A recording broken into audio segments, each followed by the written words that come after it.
Perkenalkan, saya Ibu Sumarni Dewi dari dosen di Fakultas Kedokteran FKKMK UGM. Menika nembe siram-siram nopo nggih? Saya sudah menjadi staf di sana mungkin sekitar 45 tahun ya. Tapi saya bergelut dengan lansia, sangat tertarik lansia semenjak erupsi Merapi 2012 menangani lansia sampai saat ini. Dari ujung Merapi, ujung Cangkringan ke ujung Purwobinangun, sekarang melalang sampai ke Purwobinangun, melalang ke Panggungan sampai ke Nogotirto. Di penanganan saya lansia tidak hanya kesehatan mental tapi juga kesehatan fisiknya, kesehatan sosialnya, kebugarannya saya tangani semua. Yang tidak lupa saya sentuh juga di panti-panti perda. Rambutnya ini loh masih rapi gitu ya. Gimana coba bandonya itu pas. Terus pilih bandonya putih. Terus agumanya juga bagus banget loh.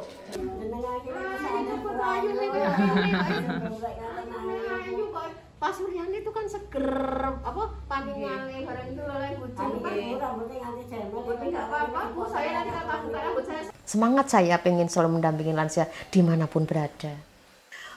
Menurut hasil peningkatan lansia pada sensus 2019 ini kan jumlah lansia di Indonesia dan di dunia meningkat dengan tajam. Di Indonesia ada jumlah lansia yang tertinggi, itu salah satunya di DIY. 5 tertinggi di DIY nomor 1, dan nomor 1 ada di Kabupaten Sleman. Kenapa Ibu tertarik pada lansia perempuan? Karena jumlah lansia perempuan itu lebih tinggi dibandingkan jumlah lansia laki-laki.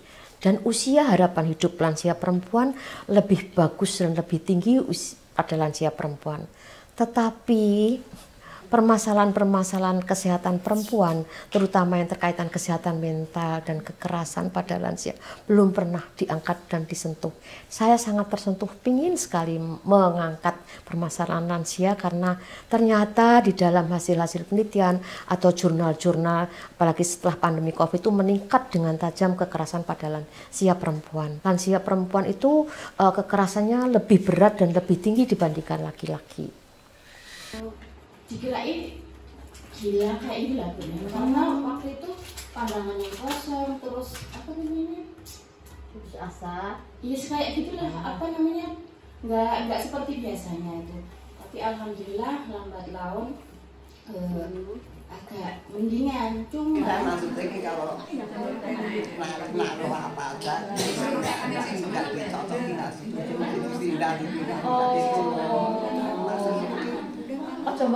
Kalau lansia perempuan ada berbagai macam masalah kekerasan, terdiri dari berbagai masalah, misalnya kekerasan seksual selalu ada, fisik, penelantaran, kekerasan eksploitasi. Kalau laki-laki hanya sebagian kecil dari bagian perempuan, sehingga saya sangat tersentuh pengen mendalami bagaimana sih penderitaan perempuan yang selama ini juga mengalami kekerasan, tapi beliau tidak pernah mau cerita dan diam seribu bahasa.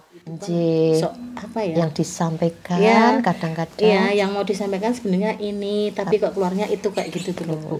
Padahal saya belum begitu.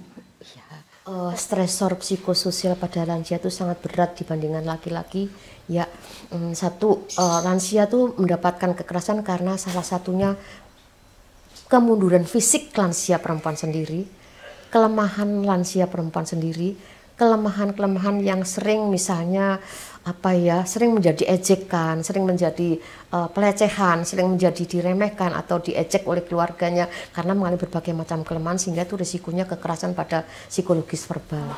saya Bu aku mau ke posyandu nggak jadi gara-gara itu terus sama yang gunting itu juga foto saya rasa tuh lurus semuanya semua itu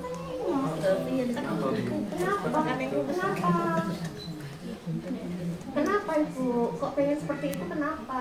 Pengen pakai gunting tadi, harus pakai autan, terus pakai selang. Mau pengen apa Bu? Kenapa kok pengen mati? Kan didampingi ibu saja. Di samping itu, lansia perempuan tuh stresornya sangat berat. Harus mengurus anak, mengurus menantu. Apalagi pandemi ini banyak anak-anak yang harus pulang ke Jawa, di mana PHK-nya tinggi sehingga dia harus mengurus anak, menantu, cucu, semuanya ditanggung oleh lansia perempuan.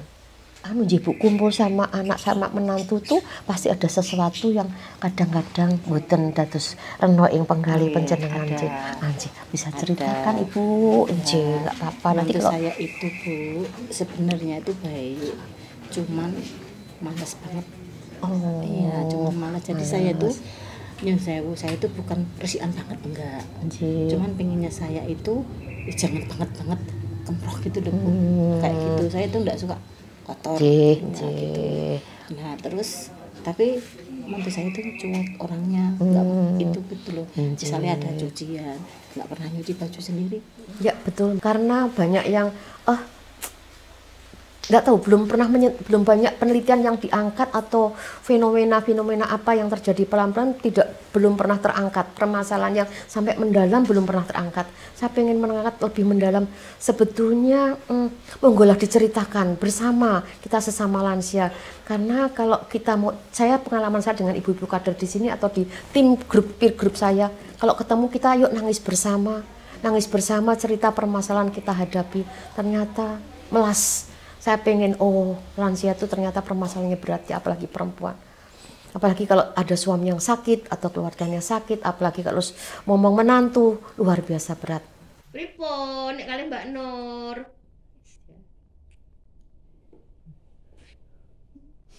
Rasa nangis. Rasa nangis tuh. Ngopo? Ngopo? Mbok Dek ngopo? Mbok Dek ngopo rasa nangis? Rasa nangis ngopo?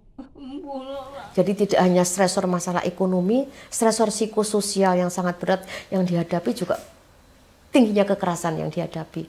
Ya mungkin itu oleh keluarganya tidak dianggap kekerasan, tapi persepsi lansia, aku kok nolongso yo, kok digetak-getak ya, aku kok didiamkan ya, aku kok tidak diperhatikan ya. Ya, karena saya capek ngikutin, Mak ya Allah, Mak aku kesel ngetutke si Mak kok katanya arep leren kok malah arep jalan lagi itu. Terus beliaunya tuh juga nangis gini, aku ki jane ya kesel teriak, aku ki jane pengen leren tapi kok sikilku pengen laku ya gitu rasanya gitu. Jadi kayaknya tidak sinkron antara apa yang dirasakan di otak sama enggak gitu. Kayak gitu, jadi pengen jalan terus tapi dia tuh sebenarnya udah merasakan kesel juga gitu loh. Selalu disalah-salahkan ya. Itu menurut lansianya sedih, tetapi untuk keluarganya enggak, saya enggak mungkin kekerasan, saya pengen ayo persepsi itu diangkat, didengarkanlah suara lansia. Kalau tidak didengarkan bikin stres, akhirnya yang dihadapi lansia ternyata betul di sini stresnya tinggi, hipertensinya meningkat, menjadi stroke, menjadi serangan jantung, akhirnya tidak tertolong. Dari panggungan sudah ada yang terpanggil 1, 2, sekarang masuk ICU 1. Jadi saya pengen, ternyata begitu berat ya. Pikiran saya cuma gangguan mental saja ya. Ternyata gangguan mental tadi berdampak pada gangguan fisik yang sangat memberatkan dan ujungnya adalah kematian.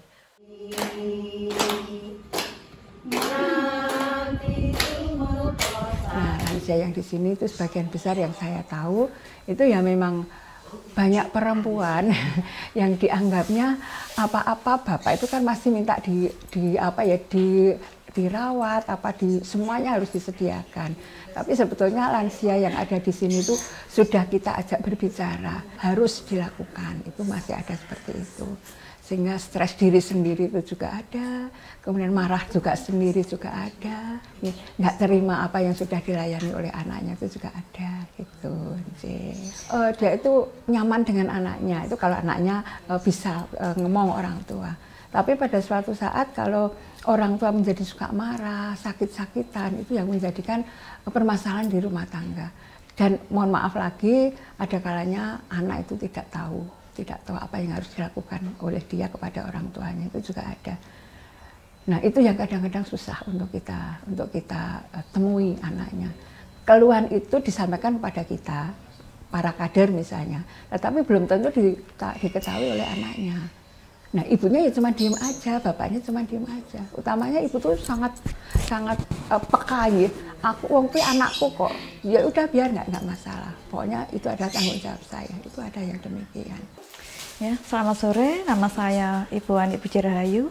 Panggilan di sini Bu Ani Barno karena di sini banyak yang namanya Bu Ani ya.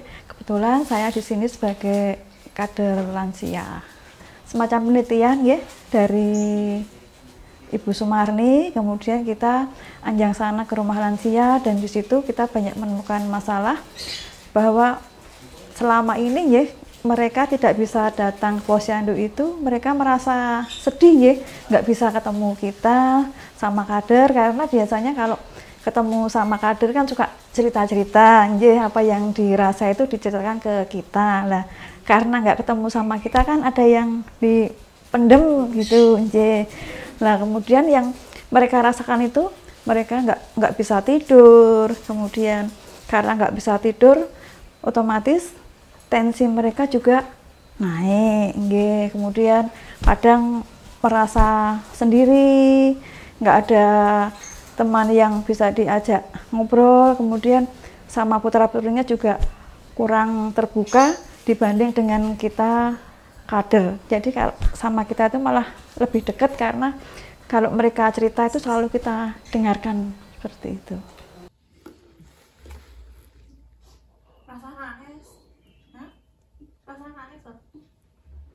Yang sama dokter didiagnosa jantung ya sampai sudah pasang ring karena sering ngampet. Jadi ngampet perasaan gitu loh. Jadi nggak mau cerita ke anaknya, nggak mau cerita sama keluarganya karena takut menyinggung anaknya gitu loh. Kemudian cerita ke saya tuh sama mantu saya nyun sewu sering diwaneni gitu ya. Itu kemudian kadang merasa disepelekan kayak gitu. Jadi beliau itu merasa kenapa ya? Jadi orang tua itu kurang dihargai seperti itu. Dari penelitian dari Bu Marni kemarin, itu kan tentang lansia perempuan yang ada mungkin permasalahan. Itu sebenarnya permasalahan perempuan itu hampir semua tuh ada ya istilahnya. Saya sendiri juga merasakan kalau perempuan itu di keluarga itu kan juga permasalahan tentang suami, tentang anak, apalagi mungkin udah punya menantu, itu kan biasa. Sebenarnya juga banyak yang punya permasalahan seperti itu. Padahal ibunya itu juga guru dan dia sebagai pembimbing itu loh. Tapi kalau untuk membina anaknya sendiri, dia malah nggak bisa. Pengen masak ini kok gampang kok disingkirkan, kok bingung saya mencarinya. Itu kepengalaman. Apa lah ini berantakan dan mau saya biar rapi biar kelihatan itu kan anak ya. Nah terus itu dengan berjalannya waktu, nah itu ibunya karena juga mungkin tekanan dari anak itu setiap hari uang, setiap minta uang terus akhirnya pada suatu saat itu pada waktu udah ini setahun yang lalu itu dia padahal dia ada kan kalau di kampung itu kan sering ada latihan mau 17-an itu. Dia tuh senang nyanyi Indonesia Raya, lihat bapak-bapak kan pada latihan nyanyi. Dia tuh itu tapi pagi-pagi itu anaknya tuh menemukan ibunya itu jam 11 malam itu udah nggak bernyawa. Ya itu juga itu. Kalau sekarang tuh sering berjalan sendiri, tapi berjalannya tuh udah kayak orang yang dikit-dikit itu loh. Lansia itu harus sehat, harus semangat dan bahagia. Itu yang saya harapkan.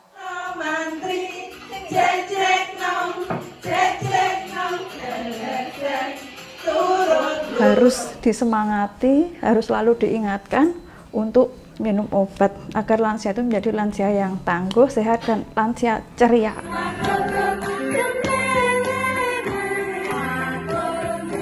Lansia itu harus lansia yang tangguh, kuat, waspada, ya pokoknya semua lansia itu harus bahagia, sehat.